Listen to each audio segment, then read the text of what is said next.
Hey everyone, I've had quite a few people asking in YouTube comments for an update, so it's going to be an update on the Kinetic Fusillade RELIQUARIAN, and also a bit of a showcase of what I'm farming and what this build kind of excels at. So what I'm farming right now is Boss Rush Zig, so I'll talk while I do the showcase. Firstly, the reason why I'm Boss Rushing Zig, it's really profitable right now, and this build handles it really well, because the boss is pretty much purely physical damage, and with the way I set up right now, I'm not going to get any too harmful mods. So how this works is you use either Scarab of the Sinistral or Scarab of the Dextral, and you filter out the bad prefixes or the bad suffixes, and you kind of just buy the maps on trade, and you're barely paying any premium, because if you try to filter out all bad mods on prefixes and suffixes, it gets kind of hard. So if you just filter out, I'm using Scarab of the Sinistral, because Scarab of the Dextral, you can't buy them on Faustus for some reason right now. And what I do is, I have a list of mods I don't want to run that are prefixes, and I filter them out, and you can see that it's got like PDR, Elemental Resistance, and Monster Shock, Ignite, plus Volatile, that those mods kind of don't matter at all. So I'm pretty much running a white boss, and I'm just boss rushing this. And because I've got no like Fizz's extra Elemental or Fizz's extra Chaos, this boss is pretty much doing pure Fizz, and we're really tanky against that. So we're making pretty good money right now. Before I did this, yesterday I was blasting a bit of Legion. I did some of the Strongbox strat, but I kind of can't stomach portaling out 6 times just to like empty my inventory every map. So switching to something else, and this works really well for this build. That's pretty much what I'm farming. I'll go over the Scarabs a bit later. About the build, so a few things have changed. Firstly, I'm no longer Divine Shield, at least not on my current setup. Reason being that Divine Shield is really good, like when it's good, but it's just not always applicable, because not every... Damn. Not every boss... That's why I'm 0% XP, by the way, because this strat, you end up dying a few times.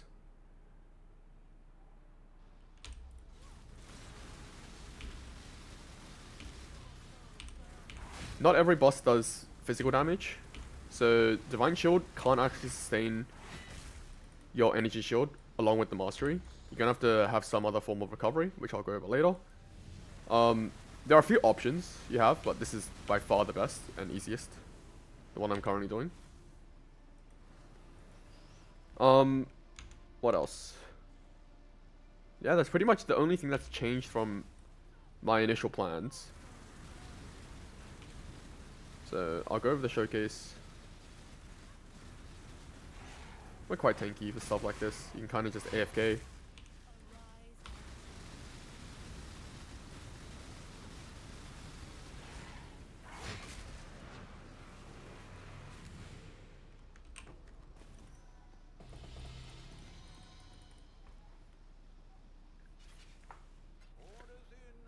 So this is the Atlas tree, by the way, for anyone who's interested in this boss rush setup. This is the Atlas tree. We're just rushing the boss plus Sulfity plus ores, and maybe I'll send a shipment, and then we get full explicit effect. And the way we handle this, I kind of talked about it, is with Scarab of the Sinistral. So I kind of have mods that don't really matter as prefixes.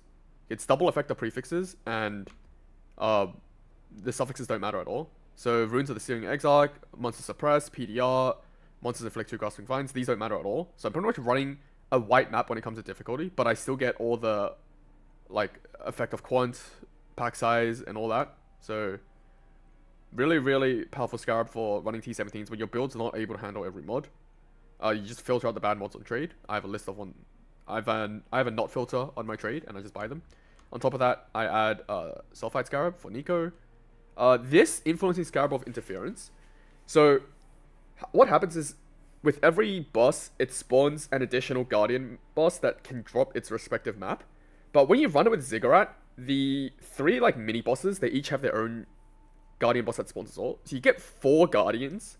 So this is really efficient. It's like a 1C Scarab, and you get on average like 4C per map boss back. So like 16C back. It's pretty good. I mean, there's not really many scarabs you can use anyways with this strat, so you just throw it in, and you're not really losing any time, because it takes a while to kill the Zig bosses anyway. And then it's just Influence Pack, Magic Pack. Maybe we get a few more Ikas, because Ikas are still worth quite a lot right now. So it's kind of just what I'm farming. As I said, I was blasting Legion and doing a bit of containment yesterday as well with the Scarab strat, but I'm not a fan of having to loot that many times and exit the map and 6 portal your whole inventory. So that's the farm. As for my current gear, it's all pretty similar to my initial setup. The Wonder's a bit weak. I do have a Fractured Wand here that I'm rolling with Wrath Essences, but I haven't hit anything so far. So it's just a 3-mod wand with crafted, with the Strength in craft. It's alright. Because we're an attack build, we don't need that much flat from the wand. We have flat from gloves. This ring doesn't have any flat, but we're using Wrath Aura. We're kind of scaling Wrath Aura effect with the Ascendancy. +2 level of Aura skills. We have Wrath Aura on our body and some Aura nodes. So that gives us a lot of flat. We have Stitch Advise, just strength, life, resists with a pretty good searching agile. Resist, life, movement speed on boots, Crown of the Inward Eye, Dawnbreaker, just your standard Fusillade pieces.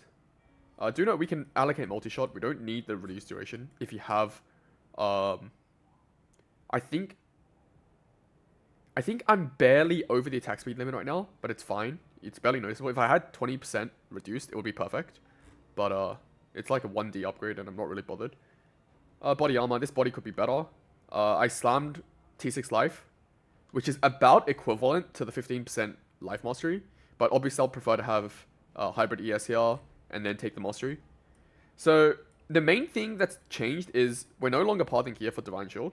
It also saves us a lot of points, because before I thought that Divine Shield plus the Recover Mastery would be good enough for Energy Shield sustain, but it's not.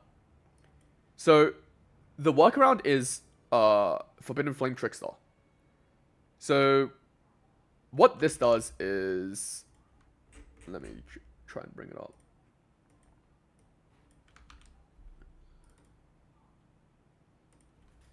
Forbidden Flame Trickster. So these are like 30 C each. That's how much I bought it for. Oh, they've gone up in price. Just in like the past 3 hours, because I bought them about 3 hours ago. So you get 2% of damage for each energy shield.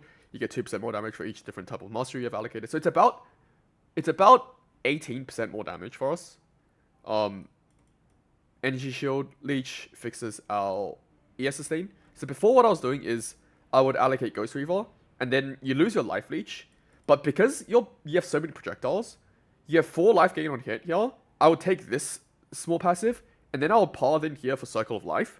So you get a bit of recoup, and you get more life gain on hit. So this would fix kind of your life recovery, and of course you have regen on your flask. But obviously it's not as good as if you take Trickster. So my original plan was to run Deadeye, because that's like more than 30% more damage. But I can't fit it without a Duskring, because you need more reduced duration to fit in the extra projectile. So Trickster is like the perfect Forbidden set, because it fixes your energy shield leech, and it gives you a decent amount of damage. Yeah, that's pretty much the only thing that's changed. I am running charge duration here, because having your power charges drop off is really bad for your damage. And this also helps your endurance charge sustain from the ring. I snagged this on trade, so I didn't have to craft my own. This would be a real pain to craft, but you need the dex. You can get dex elsewhere.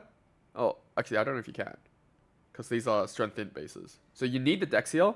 You want ideally all res, or like a T1 resist, and the endurance charge. I'm not even sure how I would go craft this. I was thinking about it, but because I saw this on trade for like 15C, I didn't have to worry about it at all. Eventually, I'll scour the prefixes and then try and slam for life. But, yep, this is the ring. Nothing else has really changed. We just dropped this section. It's a lot of point investment, and it doesn't do that much except against... Obviously, actually, in the Katarina boss fight, this helps a lot, but you don't really need it anymore for energy shield sustain if you have Forbidden Trickster. Anything else that's changed? Not really. I have the Unnatural Instinct Light of Meaning combo. You don't need this, it's just damage. I would get the Unnatural Instinct first, because this gives you a lot of other stats, like movement speed, accuracy. This helps a lot with accuracy, extra life, and all that. And then you can just run more Searching Eye Jewels, because flat gives you a lot of damage, honestly. It's not that much more to run the Light of Meaning Unnatural Instinct set. I have a Watcher's Eye with Wrath Precision. I literally just bought this like 20 minutes ago, because I just got enough points to get my next jewel socket. It's really hard to fit the points in. We're still really point starved because of how efficient Aura Effect is. I would love to take Influence, but I don't know what to drop for it. What else? Also, I would drop the Mark Mastery if you're running a mapping strat, like Legion, for example, or Breach, or anything where you're not really just bossing.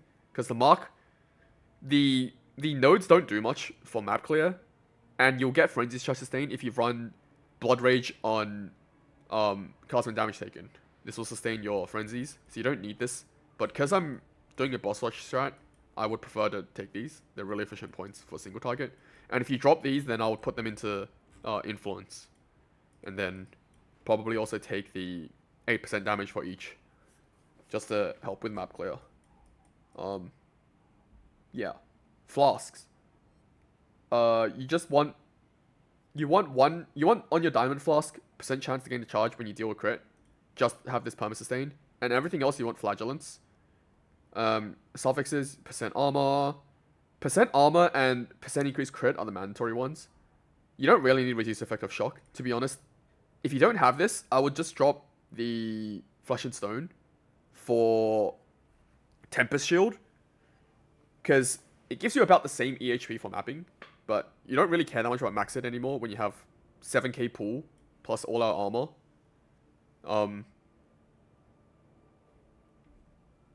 Yeah, that's about it. I can't really think of much else.